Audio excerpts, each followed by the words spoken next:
Seperti itu.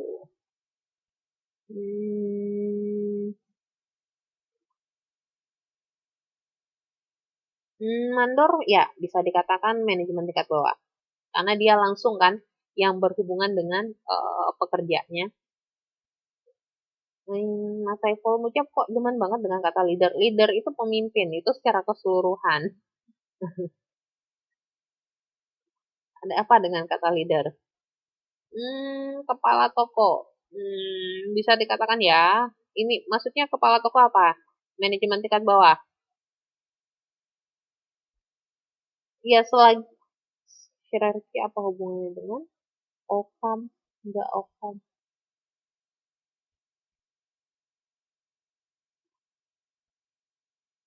Oh, Mas Nur Hidayat nanya hierarki itu apa? Hierarki itu tingkatan. Tingkatan. Jadi, ya,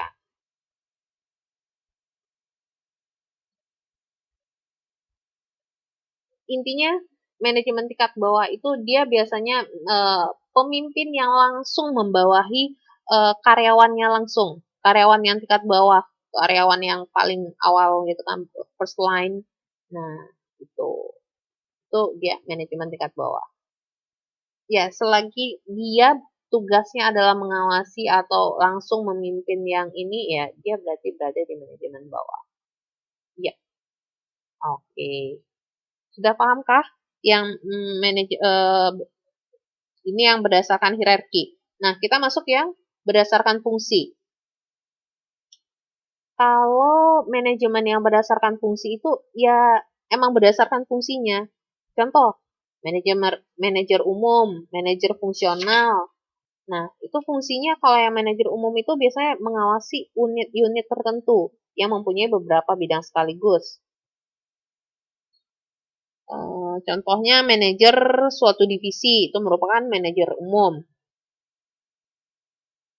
Dia langsung misalnya bertanggung jawab terhadap aktivitas pemasaran, keuangan, operasi divisi tersebut. Nah, gitu. Kalau manajer fungsional, itu manajer yang bertanggung jawab terhadap satu aktivitas organisasi tertentu. Contohnya, manajer pemasaran, manajer keuangan, manajer apalagi ya, hmm, ya langsung dia mengkoordinasi satu bidang tertentu kayak gitu. Nah, teman-teman bisa kan ngebedain antara manajer yang berdasarkan hierarki sama manajer yang berdasarkan fungsi? Itu dua hal yang beda ya. Kalau yang hierarki itu berdasarkan tingkatan, jenis-jenis manajemennya. Kalau yang fungsi itu dia berdasarkan fungsinya seperti apa? Keuangan kah? Atau dia di bagian HRD kah? Atau dia di bagian yang memimpin di bagian pemasaran kah? Atau dia di bagian produk kah? Seperti itu. Oke ya.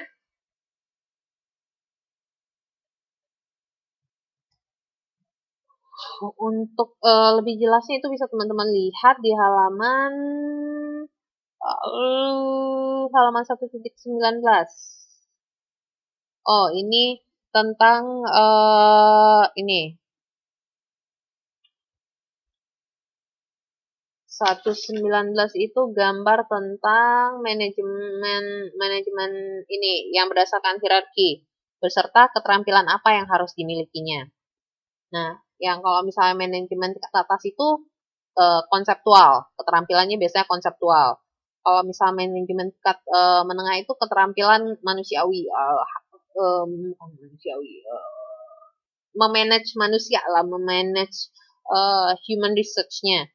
Nah, kalau misalnya manajemen tingkat bawah itu keterampilannya, skill-nya itu biasa lebih ke arah keterampilan operasional. Bagaimana mengoperasikan misalnya perusahaan atau bidang apapun itu gitu, organisasi itu kayak gitu. Seperti itu. Langsung memimpin ke arah organ apa namanya? Bagian operasionalnya. Ya, bisa dibilang seperti itu.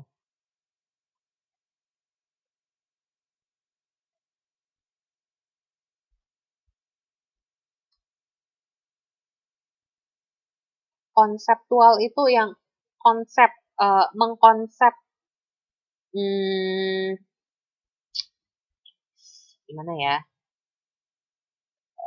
Jadi dia yang mengkonsep organisasi itu mau seperti apa.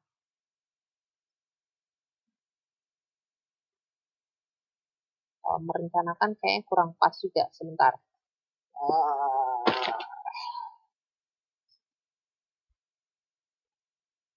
BPI. Mana dia BPI?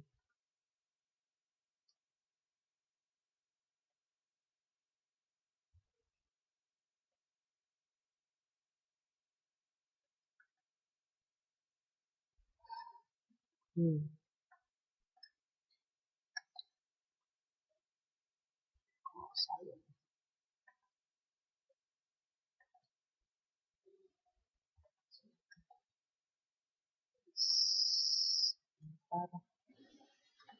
Kita masuk ke sini konsep.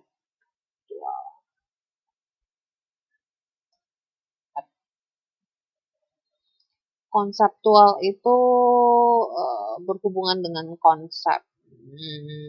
Ya, dia yang membuat konsep, dia yang bikin fondasinya itu seperti ini, harus melakukan ini. Ya bisa dibilang perencanaan gitu kan. Misalnya visi-visi yang perusahaan itu bakal mau seperti apa, mau dijalankan apa, merancangnya seperti apa, nah kayak gitu konseptual itu lebih ke arah konsep pemikirannya itu seperti apa. Nah kalau yang itu yang untuk yang manajemen tingkat atas. Nah, kalau misalnya yang menengah itu dia sudah mendefinisikan lebih luas lagi. Konsepnya itu seperti apa? Misalnya contoh organisasinya itu ingin menjadikan sebuah organisasi yang disiplin, misalnya kan.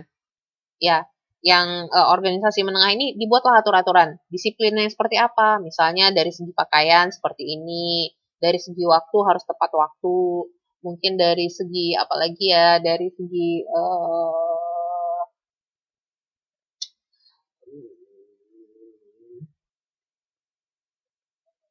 disiplin mungkin dari segi pekerjaannya harus sesuai dengan standar organisasinya kayak gitu. Nah, kalau misalnya yang di bawah itu manajemen tingkat bawah itu keterampilan operasional itu misalnya dia berhubungan dengan mesin, dia harus mengetahui cara kerja mesin ini seperti ini. Nah, yang tinggal ngarah-ngarahin doang gitu ke si karyawannya ini harus begini ya penggunaan mesinnya. Nah, seperti itu. Langsung memimpin langsung ke ininya, ke karyawannya. Seperti itu. Oke, sudah paham mengenai konseptual itu apa?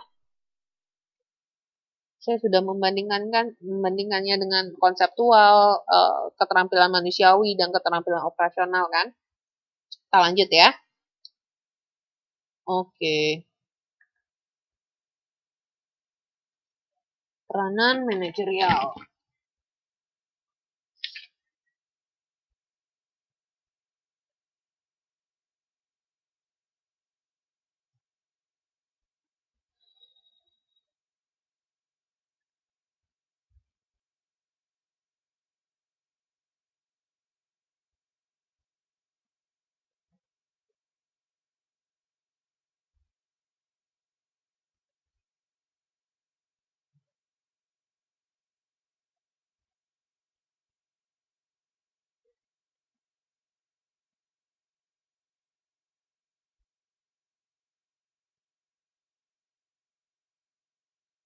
Nah, kita lihat di sini peranan manajerial itu apa-apa saja. Nah, dari segi interpersonalnya, hubungan manusiawi, peranannya yang lebih spesifiknya itu seperti ada figur bapaknya, ada figur pemimpinnya, ada figur penghubungnya. Figur bapaknya itu seperti menjadi simbol organisasi, memimpin rapat, membuka acara organisasi. Kalau pemimpin itu memberi contoh pada bawahan, memotivasi bawahan, kemudian penghubung itu mengkoordinasikan kegiatan antar departemen.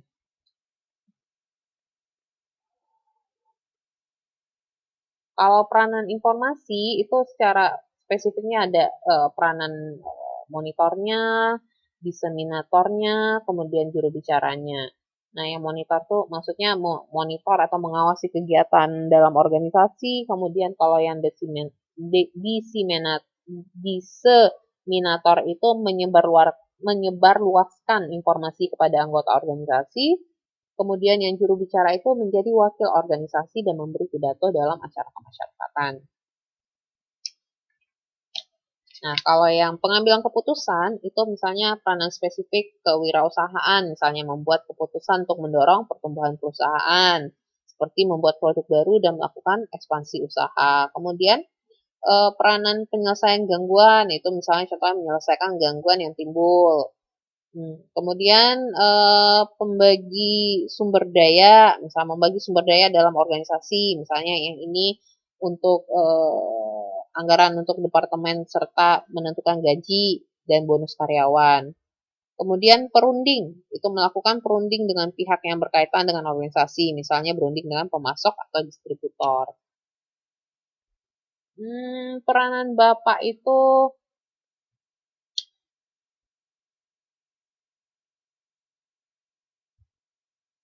sebagai seorang figur bapak. Figur bapak itu seperti apa? Bapak itu biasanya dia yang memimpin keluarga. Nah, bapak itu simbol dari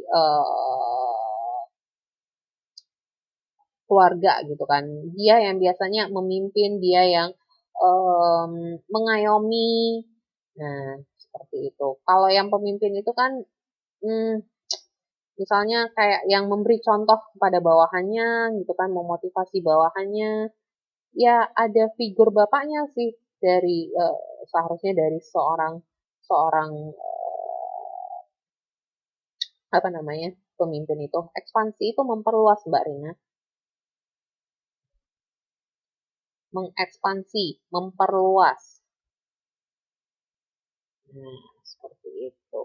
Kira-kira seperti itulah peranan manajerial.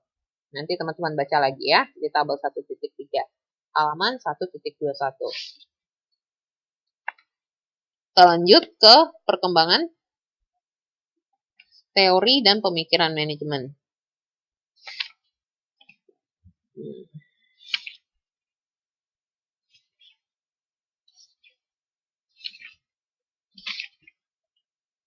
Perkembangan teori dan pemikiran manajemen.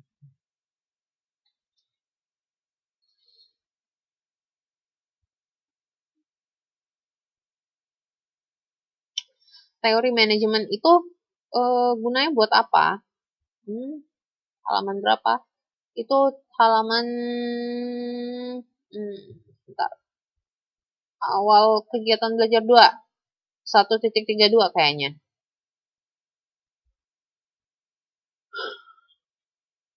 Kita masuk ke perkembangan teori dan pemikiran manajemen. Nah, teori manajemen itu banyak kan yang ahli-ahli manajemen atau mungkin teman-teman yang sudah masuk ke berkecimpung di manajemen mungkin emang teori manajemen itu berlakukah gitu di perusahaan atau di kehidupan keseharian di organisasi itu benar-benar berlakukah? Well, enggak semuanya teori manajemen itu berlaku, tetapi teori manajemen ini bisa membantu memajukan praktik manajemen.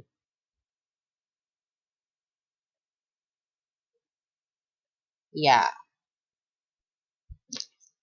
Nah, kita lihat ya, praktik-praktik manajemen yang sudah pernah ada. Di teori manajemen kuno itu ada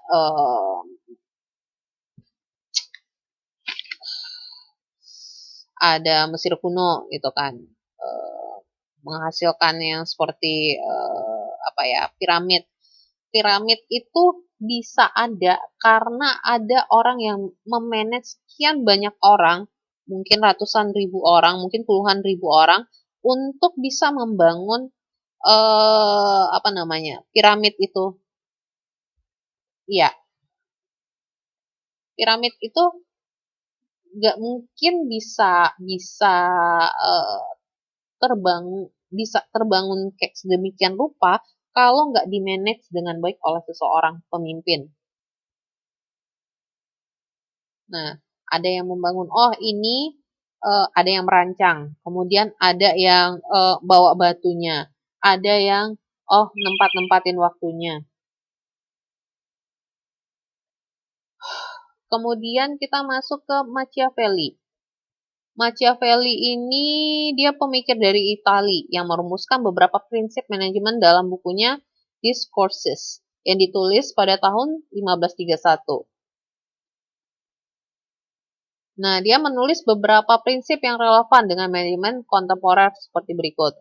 Yang satu, organisasi akan lebih stabil jika anggotanya mempunyai kebebasan untuk mengemukakan perbedaan dan memecahkan konflik tersebut dalam organisasi. Kemudian yang kedua, satu orang bisa mendirikan organisasi, tetapi organisasi akan lebih langgeng dan bertahan lama jika menjadi urusan banyak orang dan ketika orang-orang tersebut ingin mempertahankan organisasi tersebut. Yang ketiga, manajer yang lemah bisa memegang wewenang dengan mengikuti manajer yang kuat, tetapi tidak mengikuti manajer lemah lainnya. Yang keempat, manajer ingin mengubah organisasi yang mapan harus mempertahankan setidaknya bayangan tradisi lama, a shadow of the ancient customs. Nah, itu beberapa pemikiran dari si Machiavelli. Kemudian ada lagi Sun Tzu, kemudian ada Adam Smith. Nah, itu teman-teman bisa baca di halaman 1.35 bagaimana pemikiran-pemikiran mereka mengenai teori manajemen kuno itu seperti apa. Gitu. Mereka menerapkannya seperti apa. Kemudian kita masuk ke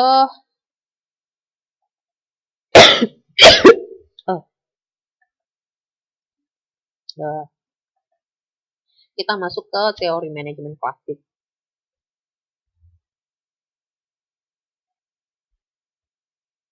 Ada pendahulu atau pionir teori manajemen klasik, itu ada si Robert Owen. Nah, Robert Owen ini dia merupakan manajer dan pemilik beberapa pabrik kapas di Inggris. Nah, pada waktu itu kondisi kerja di pabrik sangat buruk sampai dia punya kesimpulan manajer itu harus menjadi pembaru atau reformer.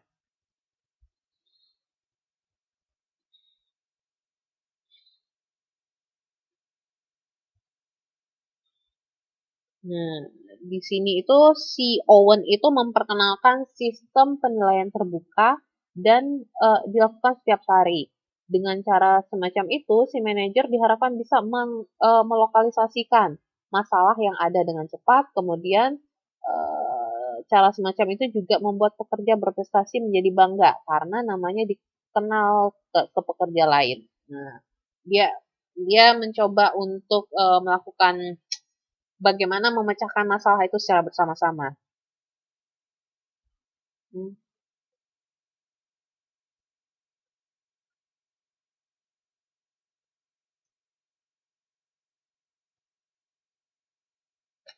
apa itu? Jika musuh maju, kita mundur. Ah, itu prinsip manajemen uh, yang ada di bukunya si Sun Tzu.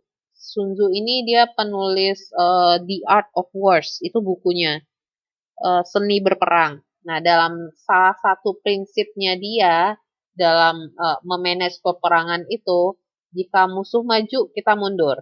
Nah, seperti itu. Itu taktik perang yang dikemukakan oleh si Sun Tzu. Jadi dia memanage bagaimana supaya peperangannya itu dia bisa memenangkan peperangannya. Nah, dengan cara-cara seperti itu. Dengan taktik-taktik kayak begitu. Gitu, Mbak. Kita lanjut ya. Kemudian ada Charles Babbage, itu dia punya kontribusinya itu bisa dilihat dari bukunya On the Economy of Machinery and Manufacture. Nah, dia menganjurkan pembagian kerja. Jadi ada divisi dari masing-masing kelompok kerja. Sehingga kerja atau operasi setiap pabrik itu bisa dianalisis secara terpisah. Nah, kemudian bisa di training dan dilakukan dengan lebih murah. Nah, kayak begitu.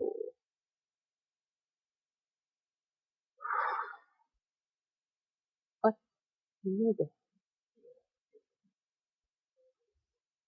Kemudian kita masuk ke teori manajemen ilmiah. Nah, di situ tuh ada Frederick Winslow Taylor. Nah, kalau si Taylor ini dia memperhatikan pada studi waktu untuk setiap pekerjaan. Time and motion study. Jadi si Taylor ini dia melihat pekerja itu melakukan praktik soldering, sengaja memperlambat pekerjaannya jadi lebih rendah dibanding dengan kemampuan sebenarnya. Jadi si Taylor kemudian mengembangkan analisis kerja. Pekerjaan dipecah-pecah ke dalam bagian-bagian yang lebih kecil. Waktu yang diperlukan untuk melakukan pekerjaan tersebut ditentukan. Nah, jadi metode ini dapat memanage cara kerja si pekerja gitu. Kemudian si Taylor juga memperkenalkan sistem pembayaran. Mungkin dengan cara ini kan, dengan cara tadi yang apa tadi time and motion study tadi kan yang dia membatasi pekerjaan itu, memanage cara kerjanya itu.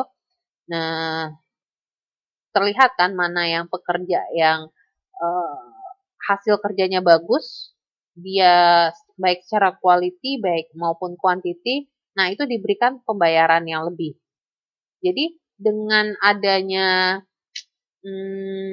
pembayaran yang berbeda ini diharapkan akan memacu semangat si pekerja lain untuk bekerja lebih baik lagi. Seperti itu.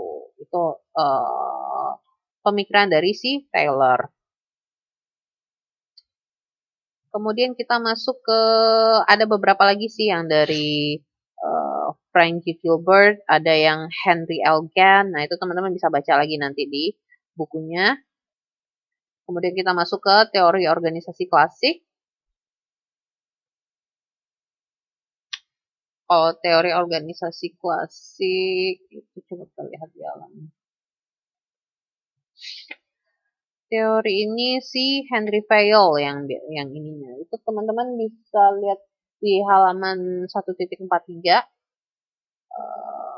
Si Fayol itu menemukan prinsip manajemen Fayol. Apa-apa saja seperti adanya pembagian kerja, ada yang wewenang, adanya disiplin, kemudian ada kesatuan komando, kemudian ada kesatuan pengarahan, kemudian ada kepentingan individu yang harus tunduk pada kepentingan organisasi, kemudian ada penggajian, sentralisasi, hierarki, kemudian ada perintah, sumber daya, ada persamaan, ada stabilitas staff, inisiatif, dan esprit de corps. Nah, ini prinsip manajemen dari si Fayol.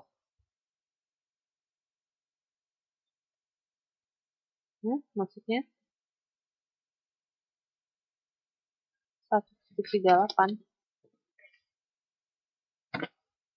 Maksudnya apa sih?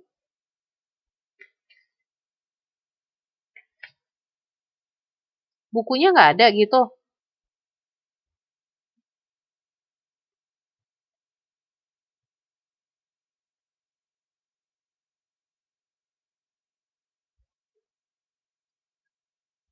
Maksudnya halaman.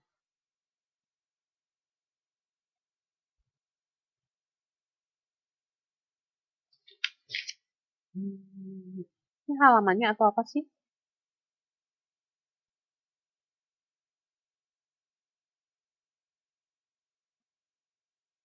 Oh, coba nanti ditukar ke ini ya. Coba nanti pas kita kuliah di Taipei, nanti bukunya dibawa terus diomongin ke ini ya, ke Bapel ya. Ya.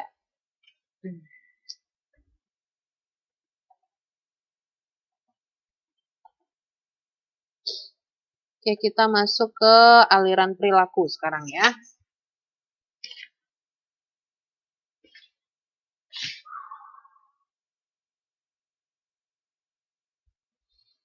Aliran perilaku itu pendekatan hubungan manusiawi ini yang membicarakan tentang suasana kerja yang berasal dari hubungan antara manajer dan karyawan. Nah, pendekatan ilmu perilaku ini, perilaku manusia itu didorong oleh kebutuhan untuk mengaktualisasi dirinya sendiri. Nah, seperti itu. Kemudian kita lanjut ke pendekatan kuantitatif.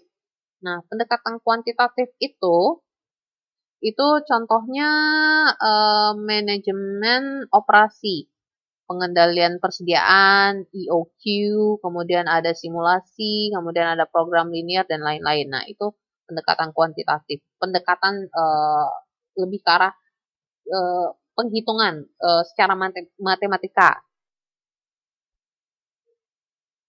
Kemudian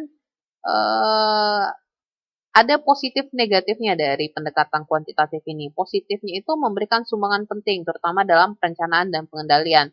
Tapi secara negatifnya model atau pendekatan kuantitatif ini sulit dipahami dan masih belum dikembangkan secara 100% gitu, secara komprehensif keseluruhan.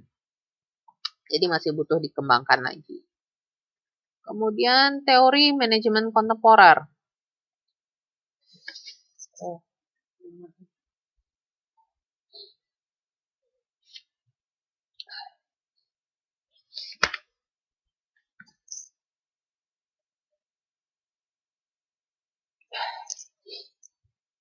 Teori manajemen kontemporer itu coba dilihat yang pertama itu pendekatan sistem. Itu coba dilihat di halaman 1.51.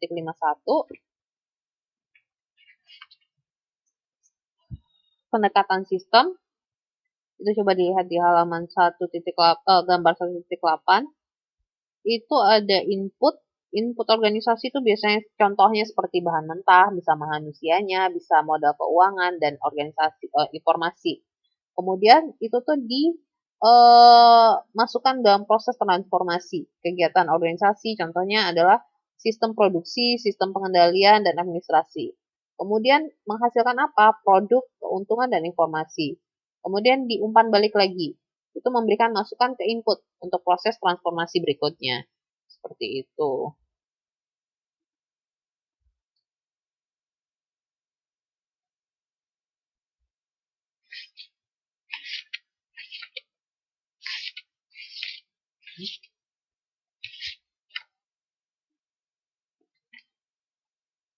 Emang saya tadi ada ngomong organisasi klasik, saya ngomong manajemen tentang ini loh, pemikiran tentang manajemen loh. Belum ada, kayaknya saya nggak ada ngomong organisasi klasik mbaknya, Mbak Fitriani.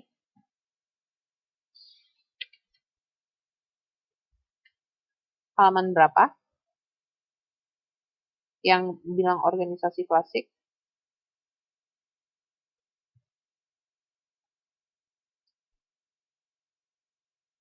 141. Tadi saya ngebahasnya nggak itu. Oh, teori organisasi klasik.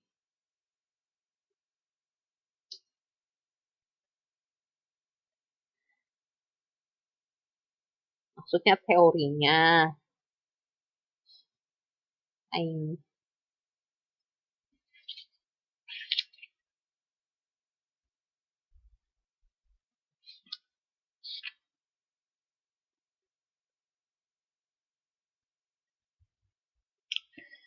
Intinya kalau manajemen itu memanage secara keseluruhannya, ya beda. Kalau yang organisasi klasik ini, teori organisasi klasik ini, tadi ya oke. Ini lebih ke arah teori. Kalau manajemen klasik itu lebih ke arah manajemennya. Kalau organisasi ya organisasinya. Beda kan? Jadi kalau yang teori manajemen klasik itu manajemen pada zaman dahulu lah gitu kan, seperti apa kayak gitu kan. Kalau yang organisasi ini